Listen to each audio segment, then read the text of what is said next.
ఇప్పుడే జీ5 app download చేయండి. చూడండి మీ ఫేవరెట్ టీవీ షోస్ ఎప్పుడైనా ఎక్కడైనా. అమ్మా, ఈ ఇల్లు మీదే అనడానికి, ఈ ఇంటి ఓనర్ మీరే అనడానికి మీ దగ్గర ఏమైనా డాక్యుమెంట్స్ ఉన్నాయా? లేదెస్ఐ గారు, ఈ విధవ వాటిని కూడా మాయం చేశాడు. నువ్వు చిన్న పాపవే, నీకేం తెలియదు పాపం. మేం మోసం చేసేసాం. ఎస్ఐ గారు, ఈ ఇల్లు నాదేనండి. నా దగ్గర డాక్యుమెంట్స్ ఉన్నాయి. ఏమే, వెళ్ళి తీసుకురాపో. ఇదిగోండి. ఇదిగోండి ఎస్ఐ గారు.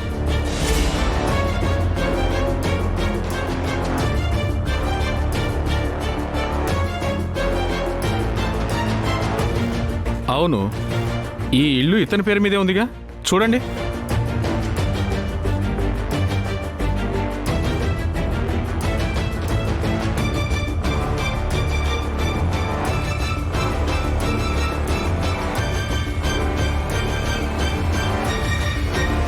ఇవి దొంగ డాక్యుమెంట్స్ ఎస్ఐ గారు.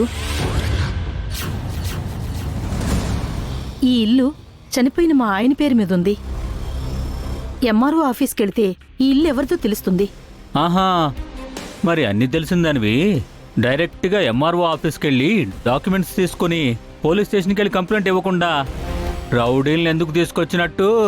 నేనే గనక రౌడీయిజం చేయాలనుకుంటే లెక్క వేరేలా ఉండేది.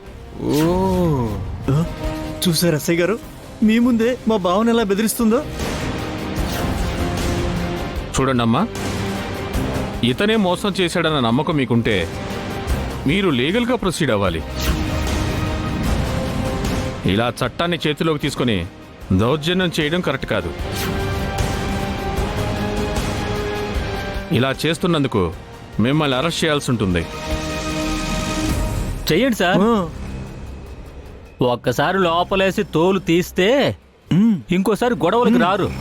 కుక్కకి మొరగటం అలవాటై ఉండొచ్చు. ఒక్కసారి మొరిగితే ఊరుకుంటాం. పదే పదే మొరుగుతూ మీదకొస్తే కర్రతో కాళ్ళు విరగొడతాం. సారీ ఎస్ఐ గారు, చట్టాన్ని చేతిలోకి తీసుకోవటం నా ఉద్దేశం కాదు. మీరన్నట్టు మేమిక ఈ విషయాన్ని లీగల్గా చూసుకుంటాం.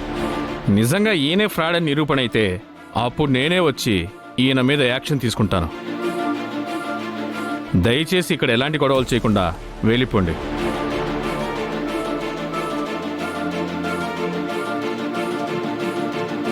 మీరేం కంగారు పడకండమ్మా.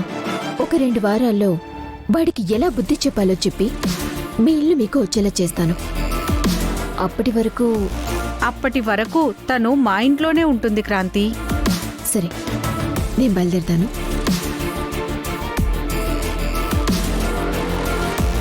ఎళ్ళమ్మా, ఎళ్ళు. ప్యాంటు చొక్కాలో ఉన్నావు, చీర మార్చుకుని వెళ్ళు, లేకపోతే పూజకి దొరికిపోతావు. నేను చీర కట్టుకోవడం ఏంట్రా? అయినా పూజ ఇంటికి నేనెందుకు వెళ్తాను? తను ఎప్పుడైతే నన్ను బయటికి వెళ్ళమందో అప్పుడే తనకి నాకు సంబంధం తెగిపోయింది. Waste fellow.